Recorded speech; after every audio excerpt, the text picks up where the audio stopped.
It's a normal day and you send a quick Slack message. You're short, efficient, straight to the point, and say, can you fix this today? And you think you sent the message, so it's done, it's clear, easy.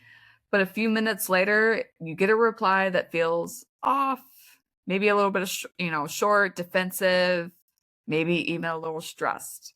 And you're sitting there thinking, wait, why did that come across wrong?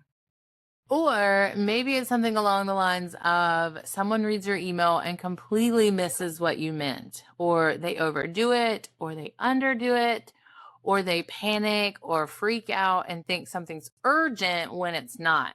And suddenly you're spending more time cleaning up the message than it would have taken to say it clearly the first time. And that's what we're going to be talking about today, because sometimes the issue isn't your team, it's just the way the message landed. In other forms of saying it, which is something I say to my children all the time, it's not what you said, but how you said it. Yes, exactly. You can now follow us on LinkedIn at Entrepreneur Encounter.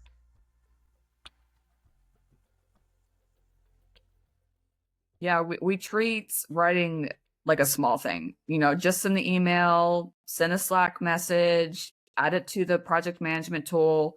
But written communication is not about admin work, it's about leadership. Especially now with so many teams either working fully remote or this blend of hybrid schedules, different time zones if you are subcontracting. Most of our leadership isn't spoken anymore. It's written, it's typed. We're not just talking to each other because we're not in a traditional office setting anymore. So if your writing is unclear, rushed, or vague, and I'll even throw that out there that it doesn't even sound like you because you're solely relying on AI tools. And I love AI tools, so don't take that away from it. Then confusion is going to spread fast because what you say out loud and what you write are going to be from two different people because they are from two different people. Yes, I know we talk about, verbal communication a lot. And this, we're diving into more of the written communication. And as someone that likes to write and someone when I write, I like to put a lot into it because, again, I want to make sure that I'm clear. But the problem is tone disappears in writing. There's no facial expression. There's no voice inflection. There's no, hey, I'm smiling while I'm saying this.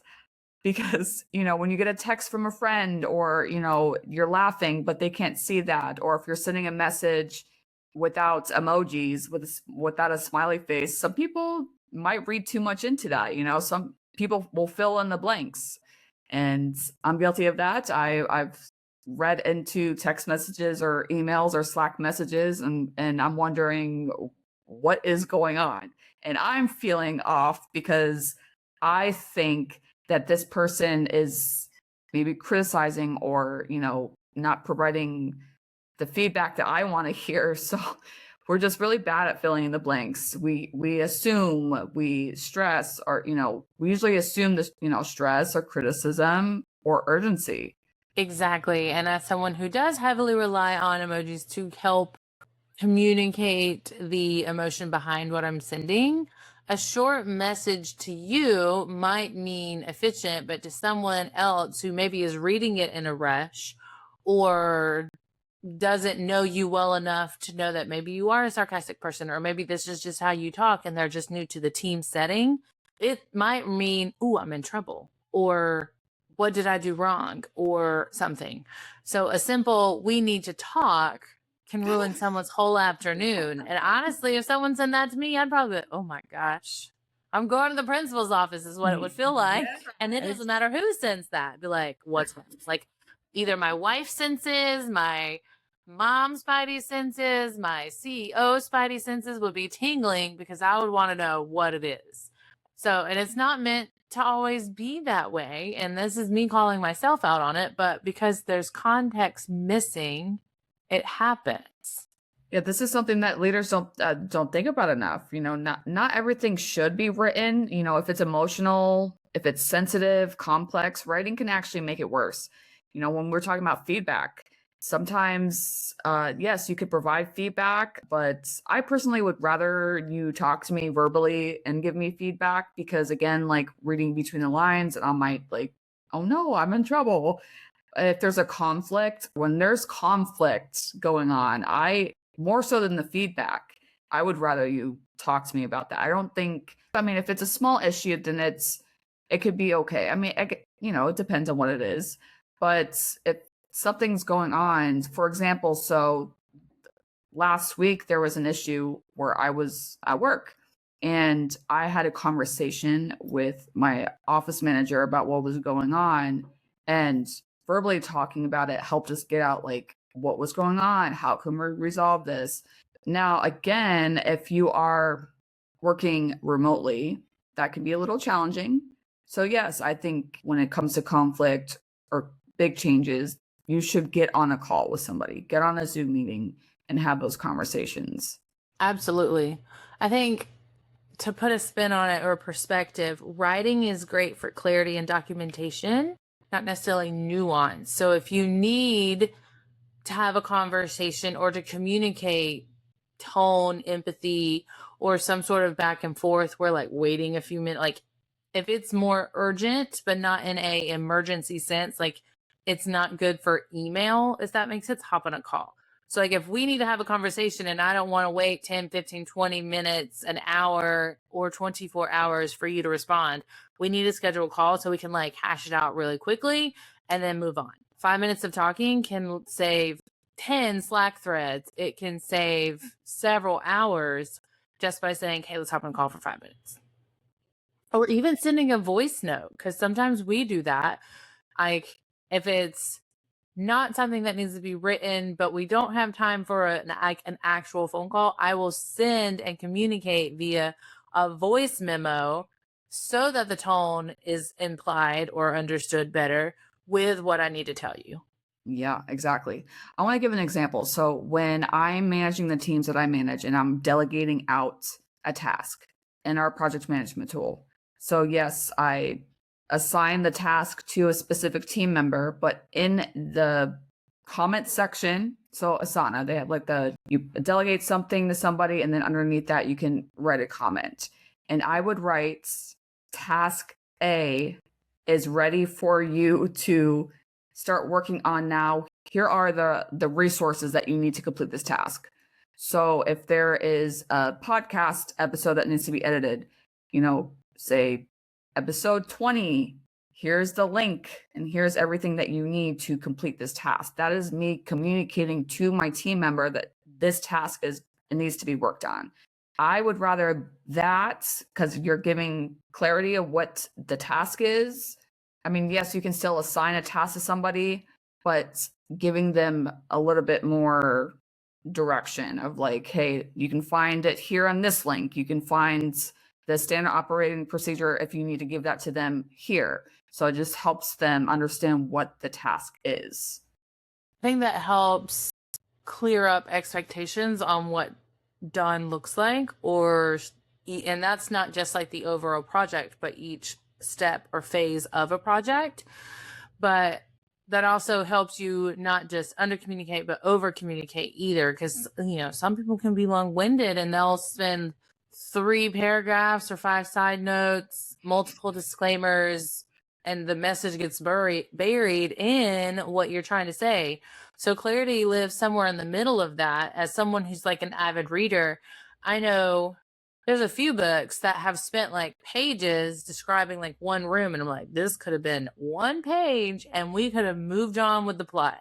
So like clarity lives in the middle, even in our SOPs, our emails, and communication with our teams and clients. So clear expectations, simple language, specific outcomes, not necessarily a one-liner, but also not an essay either. Like almost write it in the way that you would say it. Mm-hmm. Hey, on this page, you'll see these things, and this is the outcome we're hoping to accomplish by doing these tasks. Like, see how it flows naturally? We're not trying to cut it out and be too quick.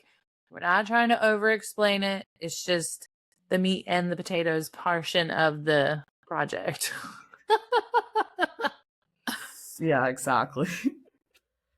Here's something we don't really talk about that often. Leaders unintentionally create anxiety through vague rating. Things like any updates, let's revisit this, we should approve this.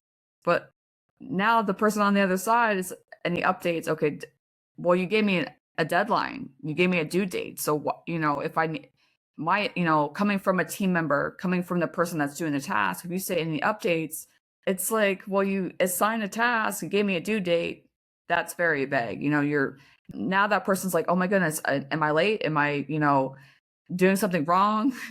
These phrases sound harmless, but they're vague, they're foggy. This is going to make people nervous. I mean, I've been on that side, and let's revisit this. Let's revisit what we should improve on this. Improve on what's like what needs to be improved on. So when you get more into like what is going on and clarifying whatever it is that's going on, it's going to help the other person understand how to continue doing what they're doing. I think that helps minimize guessing. So it could be like maybe a leader is new to delegating and needs to know more for their own nervous system regulation. But I think that opens up team members to, I will have an update for you at our pre-scheduled meeting or by this predetermined deadline. That way it lets them know, hey, I am actively working on it, but I don't have it yet because it's not time for me to have it. And that gives both parties the confidence that no one is behind, no one has messed up, because you're clearly reiterating the expectations.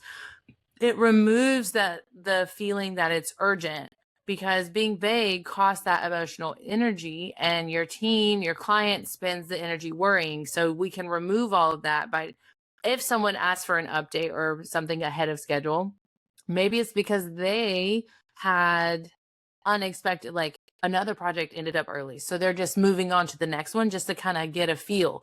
And do they need to help? Or do they have the ability to help because now their time is freed? So instead of jumping into something completely off, like the rails, they're just moving to the next one, seeing where you are and how they can jump in and help. But if they don't have an update because it's not time, you can confidently say that. And strong written communication will allow you to remove those things. I think the only time that I've said any updates on this is if it's literally the day that it's due or the next day after it's after it's late, because it's not me micromanaging, because I want to make sure that yes, they are able to do the task at hand, they have what they need to do the task, because I would rather somebody say, hey, like you were saying, Dana, like, hey, like this is what's going on, or I'm going to be late. Like, I would rather you say I'm going to be late on this than have it be late and not say anything at all. Like, I think from me, I do ask for updates ahead of time, but that's usually to see, hey, is lifing a little too much and maybe you're too nervous to say it? And I let it be known ahead of time for that, like, hey, I'm just checking in. Do you need help? Do you have everything you need? It's purely just to check in. To allow that. And I think it helps me to, when I'm sending emails and all the other things, like I mentioned the no rush, this is, just getting a feel so that my check-in does feel human and it's clear, but it's also keeping things warm, because I'm all about a vibe check. And it's just, hey, thanks for jumping on this. Thanks for handling this. Thanks for keeping it moving. Is there anything that you need, or is there any way that I can help? Because XYZ finished, or I got ahead on another project, so I have a little bit of wiggle room, and I just want to, touch base. But that also says a lot about me as a person. It's fine. Yeah. Strong written communication looks like clear subject lines or direct requests, specific deadlines, defined outcome. For example, please update the client show notes Thursday at 2 p.m. and send me the final version. You're literally saying the time frame, what time you want it done, and send me the final version. There's no guessing, there's no decoding. you are being clear on what's needed because we need to update the show notes by Thursday at 2 p.m. so that we can get the final revision on that. It's not about grammar because every time I send a Slack message, my grammar is so messed up. Grammar saves lives. Sometimes I'll write, without apostrophes, and then I'm like, wait a minute, that's sometimes I'll like go do like a quick edit, try to put the apostrophe in, the word didn't. I'm like, oh no, I missed the word. But it's about how you show up. It's about leadership. It's about showing up in a way that everybody understands. It's, ask for feedback, ask for questions. It's, thinking, how would this land if the person's reading this? Not just, did I say what I needed to say? I think, again, grammar saves lives. And I silently judge you and myself when I get it wrong. And I will go back and edit. If you ever see a message from me that's edited, it's because I messed it up and I had to fix it. But leadership communication isn't about just transmitting information. We know this. It's about aligning understanding with you and supporting your clients. It's about helping your team understand the mission and the vision of the company that you're building. And if they read it differently than you meant it, then it's not clear. And that gives you an opportunity to come together and figure out how you need to do it, because everyone's learning styles are different. Everyone receives information differently. Everyone, there is no cookie cutter way. SOPs are wonderful and they do help, but having it written in a way with like even visual aids helps and just keeps it inclusive, but communicating in a way that your written is good, but it also helps everyone get clear on the same page. So here's something to think about this week. Look at the last 5 messages that you sent out. Would someone new to your business understand exactly what you meant? And ask yourself, where am I creating confusion without realizing it? Where could one extra sentence save someone stress? And if you still don't see it and you have a team, send out a poll to your team. And if the team is big enough, make it anonymous. But if you don't have a team, like I don't have one, so I rely on my co-working space. I rely on you, Sarah. So I send y'all messages all the time. Like, did I get this wrong? I've done it with copy when people have come back and like clients have come back and saying, oh, this doesn't make any kind of sense. So I get secondary and third glances at content so that, I make sure that the message is clear, whether it's going from me speaking to potential clients or my clients speaking to their audience. So again, ask yourself, where am I creating confusion without realizing it? And where could one extra sentence save someone stress? It's funny that we're talking about this because yesterday I sent out 2 emails to introduce myself. It was those 2 that you sent me, those emails. So I sent them out. And before I sent them out, I read it over and over again, just to make sure that it made sense. Am I getting my message across? And what helps, I don't know if you do this, Dana, or anybody else that's listening, but reading out loud. A lot of the times when I'm writing your show notes, writing a blog post, whatever I'm writing, I read out loud, and sometimes I think, this doesn't make sense. This is stupid. Like, I need to change these words. It does. And I don't know all the ins and outs of like ADD and ADHD, but I do know that for those with that need, I guess, reading out loud is in their individualized education plan, their IEP for up here. And because it does help, it just makes them more tangible, I guess, in a way. And so reading it out loud is helpful. My oldest son has that in his IEP, and he is allowed to read. He is given permission to read it out loud. It's not like a disruption to class, so that he can cognitively understand what is being taught to him when it's like a reading assignment or something. Does he always use it? No. But here I am giving you all permission slips to do that, because from first-hand experience for both Sarah and I, we have to read it out loud sometimes. I read my emails out loud. I read my presentations out loud before I record them. Yeah. I will read these podcast things out loud sometimes before we record them, just to make sure that it flows naturally and we have less edits at the end of this recording. Well, another thing too, I mean, like if you're reading a book, I think it's fun to read out loud. It might sound weird, but I know that when you read like a story, you can see things in your head. So that's why I enjoy reading stories. But when I read out loud, it feels like it's coming more to life. Like, it's in my head, but like I see it in a different way. So written communications, it seems small, but it's going to shape your culture every single day with your clients, if you have a team. Every message, it's going to either create clarity or tension. There's really no neutral. So slow down enough just to be clear, because written clarity isn't just about being professional. It's your responsibility as a leader to show up for your people, to show up for your clients and your team. Read out loud, edit whatever you need to edit, ask somebody for feedback. I approve this message. I'm just kidding.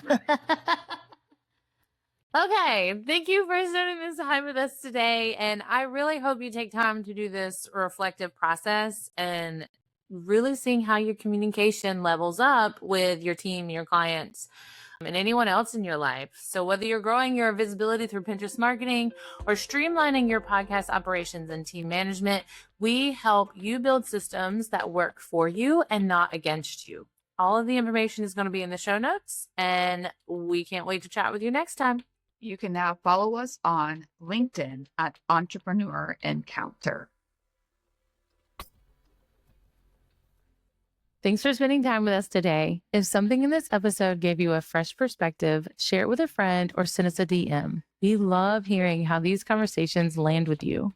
And if you're curious about how soft skills can support your next season of growth, we each have more resources to share. You can find Dana on Instagram at danas.desk.nc for Pinterest strategy and intentional marketing. And Sarah at URembert for team development, business leadership, and podcast support.